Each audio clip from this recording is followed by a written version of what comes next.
If you look at the temple structure, deep into the sanctum sanctorum, all you will find is a stone. 6 to 7 feet or 9 feet, including the pedestal, etc. A whole lot of people are ridiculing why this much decoration to a stone. What's there in it? How can you worship this dumb stone as God? To all the idiots who are ridiculing idol worshipping, let's talk science, okay? What is it? It's a rock. What is rock? Rock is made up of metals and minerals.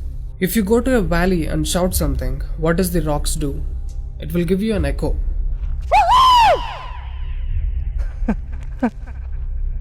It's an open place. The sound travels, hits the rock and throws it back. This phenomena is called echo and it's scientifically proven, everybody knows it. Depending on how loud you send the sound waves, accordingly rocks will throw back an echo. Every rock, that's why you will hear 2-3 sounds at different intervals. Visually you cannot see what's happening, but you can hear it. This is in open space. Imagine if you're doing it in a closed place. What would be the amount of echo? Obviously much more than the open space. Let's get inside the temple. You will find a linga or a statue made of a rock. And it's placed in a closed wall structure with a Galigopuram on the top. That means a pyramid structure with a tip pointing to the sky. There will be no ventilation. Tight packed and covered with stone walls to a precision where even the light cannot enter. Now, people send some sounds to the rock. Not just today, it's been practiced since thousands of years. They are sending some sounds to the rock continuously, right from the morning to afternoon to evening till night, every day. We all know that sound has a form.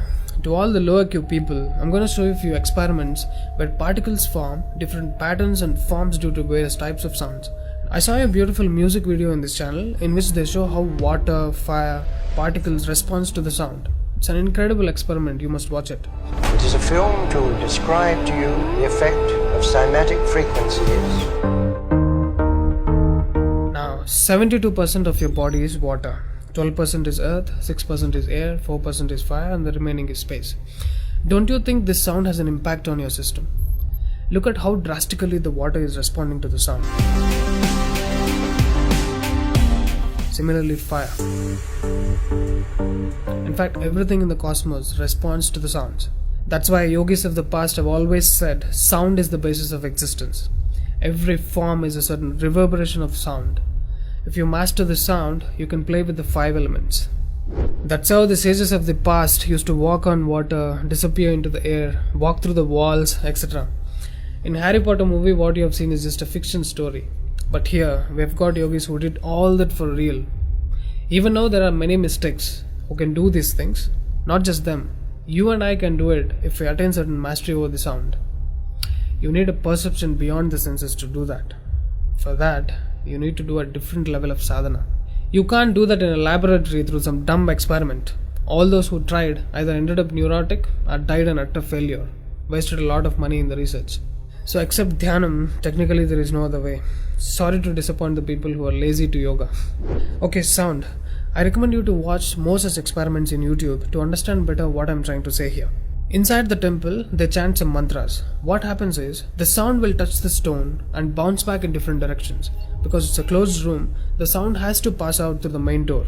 And whoever is standing in front will be completely soaked in that energy. Now, what do they chant? Vishnu Sahasranamam in the morning and Lalita Sahasranamam in the night. There is Shivopasana Mantram, Lingastakam, Am Namah Shivaya, Nirvana Shatakam, etc., which will have different impacts on the human system.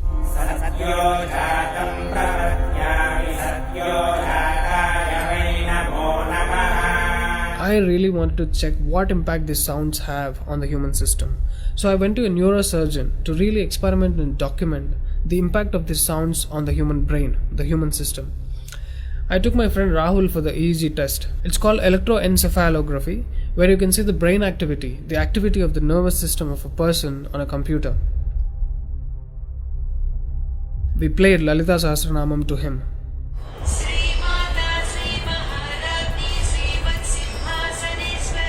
Rahul, relax your face.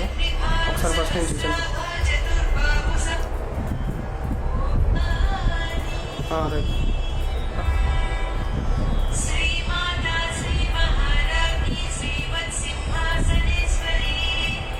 The kind of parasympathetic differences that he's getting is anonymous. Oh my god, then I understood. These sounds are engineered in such a way that the rhythm of the chant will go inside your parasympathetic nervous system and will put you into deep sleep within 3 to 5 minutes. First thing is, the chant is some thousands of years old. How could these ancient sages know that these sounds impact the parasympathetic nervous system? They do it in the night. And in the morning they chant Vishnu Sahasranamam, the 1000 names of Bhagavan Vishnu. And again, these sounds are engineered in such a way that it will wake you up to a peaceful and refreshing state of mind. I'm sure most of you are suffering with painful wake-ups, with such an irritated mind that you can't sleep and you don't enjoy waking up. If you listen to Vishnu Sahasranamam in the morning, it will clear all these clutches in the brain and you will be super fresh when you wake up. Even today you can go and check in Tirupati temple. They will chant Vishnu Sahasranamam in the morning and Lalita Sahasranamam in the night. This is a clear science evolved and being practiced in temples. Even now in most of the temples they're still doing it without knowing why they're doing. I went and asked one of the priests in my hometown. He said, no, they're doing it since so many years. Or they will say something like, it's good for your health, you will get money, pregnancy, etc. This is one more reason why temples are ending up in ruins here. There is no one to talk about the science behind it. Why sounds and why the rock? So they call this rock as God, and when you chant for God, their idea is to benefit the human beings living in the city. It's a free service. Will your doctors treat you for free? But these temples are doing it for free since ages. But now these temples are under attack. It's time to free them from government's control. Temples' properties are being looted. They think too much of gold is available there. You know what? The temple design is such, there will be a Dvajastambam, which is made of some metal, usually gold or copper. Brass is a good conductor of sound, gold is an excellent conductor of electricity, and it has higher receptivity of the energy. To all the idiots who are worried about so much gold being used in the temple construction, just smack them with this video. This is a clear science and most sophisticated engineering that even the modern science has no clue of. There is much more to the design of the temple. The design is such, the energy waves reverberated by the gopuram will pass straight and touch the antenna kind of arrangement here and stored in the energy format. People are supposed to touch it. A lot of people touch their heads without knowing why they are doing it. And then you are supposed to walk into the space which is filled with this energy transmitted by the rock inside. Doesn't matter whether you are a Muslim, Hindu or a Christian, you can't escape the energy. You will be bathed in the glory of that energy. You can actively feel the difference after you pass through the path.